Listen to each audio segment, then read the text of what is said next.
Voilà, cette fois-ci, la voiture de sécurité s'écarte sur ce circuit d'Imola. Le départ de la saison est imminent. Yvan Muller et Rickard Reidel côte à côte.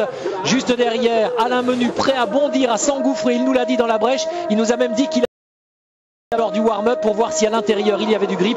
C'est chose faite, le feu vient de passer au vert. Et pour l'instant c'est parti, les Seat en tête avec visiblement Yvan Muller bien placé qui essaye en train d'essayer.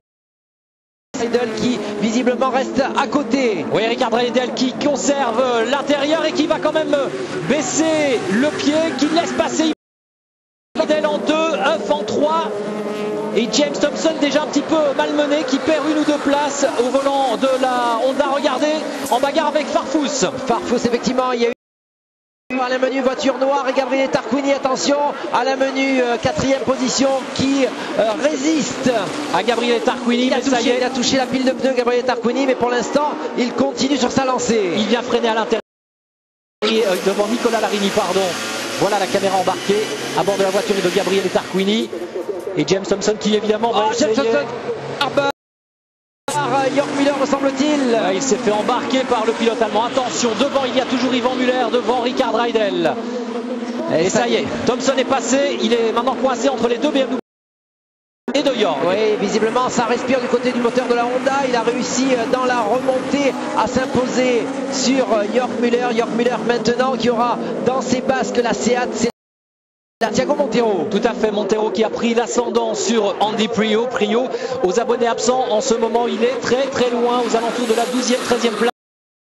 Mal parti pour le pilote anglais. Le pilote français en tête de la course, Yvan Muller devant Rickard Reidel. Et regardez déjà la belle remontée. Crédité d'un modeste 19e temps aux essais qui est déjà dans le pare-choc de la voiture du team Seat Hexagone de Pierre-Yves Cortals. Allez, ça y est, James Thompson dans la descente. La BMW d'Augusto Farfus, il est désormais 7e derrière les 3 Seat et les 3 Chevrolet. On vous l'avait dit, des difficultés pour les BMW, la vitesse de pointe n'est pas là, n'est pas au rendez-vous. Thompson a réussi à en profiter pour se défaire de Muller et de Farfus. Allez, premier passage sur la ligne. Le départ avec Yvan Muller devant Rickard Reidel, Robuff 3e, Alain Menu 4e, 5e place pour Gabriele Tarquini, 6e place pour Nicola Larini, James Thompson, il est 7e. Et derrière, c'est toujours difficile, Pierre-Henri, pour les BMW, avec Farfus 8e, Jörg Muller 9e et 10e place pour Portero évidemment, celui qui a disparu, Jacques, c'est Andy Priaulx. Andy Priaulx était 10e sur la grille de départ, il n'apparaît actuellement qu'en 15e position, donc ça a frotté dans ce tout premier tour et il va falloir le Britannique, champion du monde en titre, cravacher pour pouvoir récupérer la 8e place significative d'une deuxième course. Allez, on revient sur la bagarre de tête avec Yvan Muller devant Rickard Reidel. Robuff qui tient toujours bon pour le moment devant Alain Menu. Évidemment, dans l'optique du championnat, il se pourrait aussi que chez Chevrolet, on dise à Alain Menu, Robuff, il est devant toi, il est mieux classé au classement des pilotes. C'est effectivement compliqué. Alain Menu a joué son va-tout au départ. Il a failli en profiter pour dépasser Rickard Reidel, un petit peu loupé, débordé en Robuff. Et maintenant, il est dans une situation délicate, peut-être un petit peu plus rapide que Rob Huff, mais pour le championnat, Huff devrait être devant. Un choix difficile pour l'équipe Chevrolet. Allez, on revoit ce départ qui, a priori, à première vue, en tous les cas, n'a pas été volé cette fois-ci. N'a pas été volé, 2 Seat côte à côte. Alain Menu essayait de s'infiltrer, il lui manque un tout petit peu de place pour aller sauter Reidel et regardez, à ce moment-là, il perd. Passé par Huff. Ouais, ça a été même chaud, on va revoir ici, regardez. Presque. Mais Rickard Reidel serre. Il n'y a pas de place, on passe sur la bordure. Ensuite, il y a un contact visiblement sur la... Ça se touche avec Tarquini aussi devant. Et Farfus qui en rajoute une petite couche, allez. Et on revient sur le direct.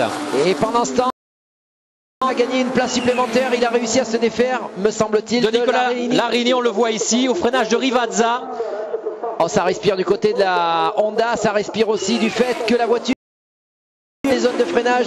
Il va être hyper agile. Dommage qu'il ait un petit peu loupé son départ. Il récupère actuellement son bien, c'est-à-dire la 5e position. La 6e. Le plus rapide à la clé pour James Thompson, preuve que la Honda effectivement va très très bien. Allez, Yvan Muller, attention, hein, il est en train de réussir quelque chose de bon, un très bon coup pour le Français s'il pouvait conserver cette place jusqu'au bout avec cette place de leader qui lui rapporteront, on le rappelle, 10 points supplémentaires. Ça va être compliqué. Jordi Géné, Andy Priaulx me semble-t-il dans un premier temps, et au contact de Stefano Dasté. Je crois que c'est Tom Coronel qui a pu en profiter aussi. On voit ce qui se passe, une petite touchette de Stefano. Et dans la côte, Tom Coronel qui est venu passer Dasté. Le pilote néerlandais que l'on voit ici en 3e image, au 3e plan plutôt, derrière Andy Priaulx, seulement, on le rappelle, 14e à l'heure actuelle. Ah, ça va être compliqué pour le pilote anglais, remonter dans les 8 premiers à la régulière. Comment cela pourrait être possible, sachant que les BMW aujourd'hui ne sont pas les plus rapides. Exactement, regardez James Thompson désormais, il est revenu car Tarquini. Et il va tenter dans quelques instants d'attaquer le pilote italien.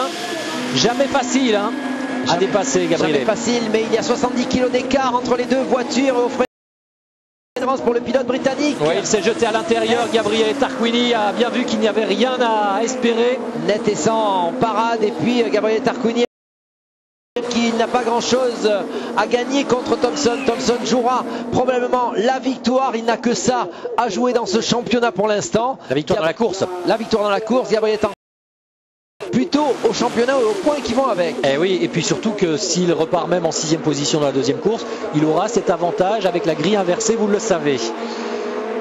Allez, encore un peu moins de 6 tours pour courir, et toujours en tête Yvan Muller devant Rickard Reidel. La 3e place pour Robuff, Alain Menu est 4e, 5e désormais James Thompson, la 6e place pour Gabriel Tarquini. Pour le moment, c'est Augusto Farfus qui tient bon au 8e rang. Et il tient. S'il pouvait rester en cette position, Augusto Farfus, ça signifierait qu'il partirait en pole pour la 2e course, et l'occasion pour le pilote brésilien. Peut-être des points importants pour rester au contact du championnat du monde. Et dans la course des indépendants, toujours Hernandez devant Dasté, la 3e place.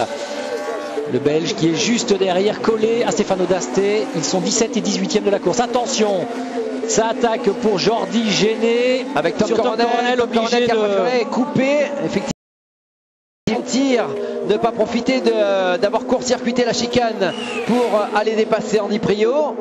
Et regardez, il a bien fait effectivement, car s'il tournait, il était au contact de Géné et c'était probablement le tête à queue assuré. L'œil sur le rétro. Ouais, il s'est un peu loupé dans la zone de freinage. Hein. En tous les cas, Tom Coronel.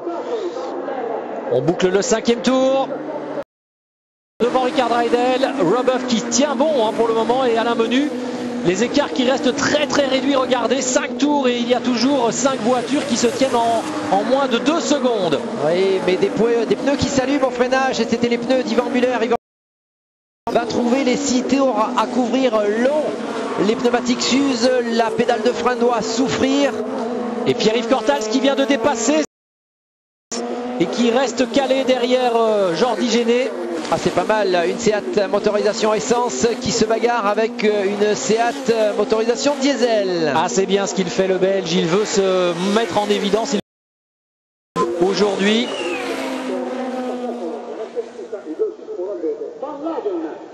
Et on revoit cette tentative, en tous les cas, cette position défensive de Stefano Dasté devant Franz.